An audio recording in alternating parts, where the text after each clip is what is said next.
Hello everyone.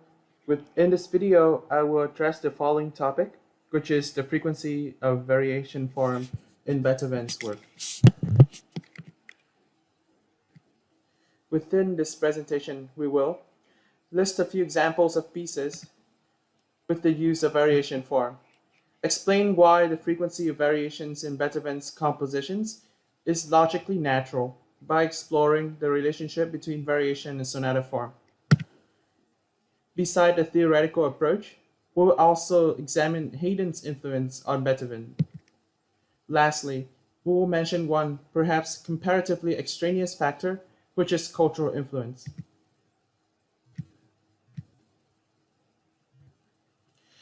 Quite surprisingly, the variation form is prevalently nested within the pieces we discussed in class.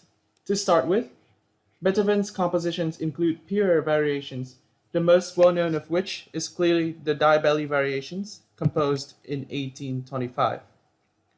Regarding symphonies, we notice the variation form within the Eroica Symphony finale movement, the Fifth Symphony second movement, and the Ninth Symphony fourth movement. As for sonatas, where Beethoven is most prolific, we can see the variation form being used in the Appassionata second movement, and in the Kreutzer Violin Sonata, also second movement. As a trend throughout Beethoven's work, we can see that he continuously constructed innovative alterations upon a starting fundamental melody.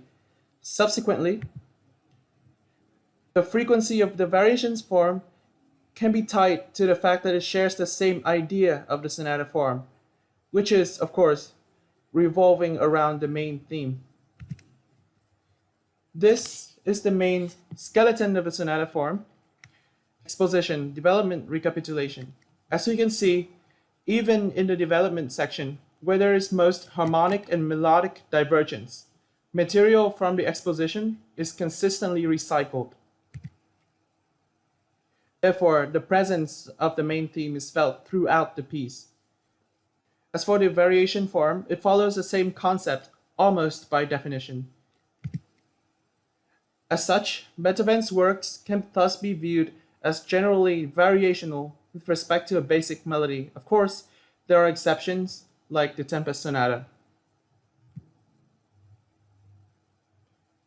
Subsequently, we can conclude that the use of variation form is unique, but not an unnatural phenomenon.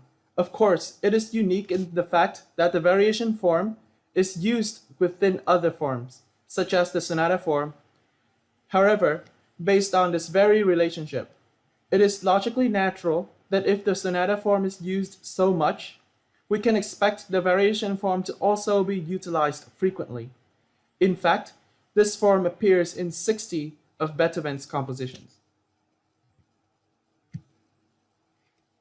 Beside the theoretical perspective, we may also guess that Beethoven has previously been impacted by another composer upon using variation form. And indeed, Haydn is the composer we're talking about. Haydn was known for using the hybrid variation form, whose structure is as follows: two main melodies or themes, plus variations on the first theme.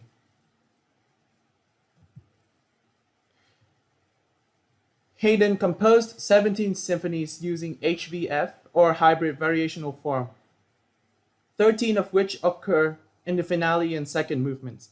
This fact I borrowed from Meredith article we were assigned in class.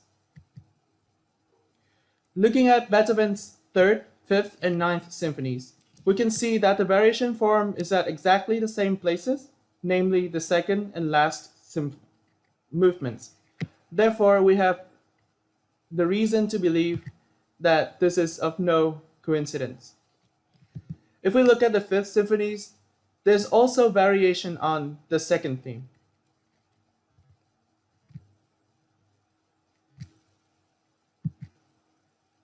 This picture is of the Emperor Quartet by Haydn, whose second movement is of the variation form.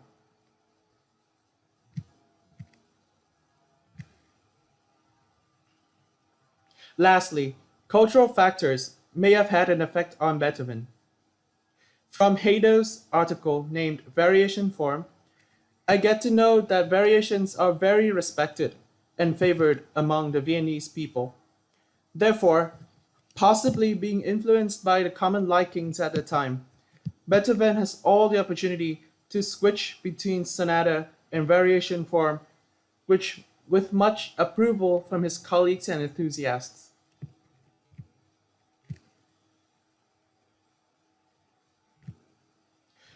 From the aforementioned points, we seek to leave some insights on Beethoven's compositional style.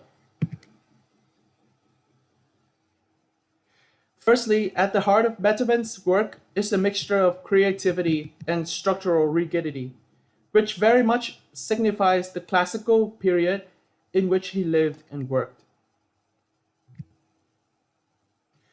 Secondly, Beethoven might have thought of its pieces, while composing, as a general set of variations or modes, linking together within one or a combination of form, such as the sonata plus variation form, which sometimes transcends our classification framework. Regarding his pieces as a general set of variations makes the rules simpler for Beethoven. The simpler the musical rules you have to follow, the more ground you possess to innovate. And I believe that is very much the case here. The presentation ends, and thank you so much for listening.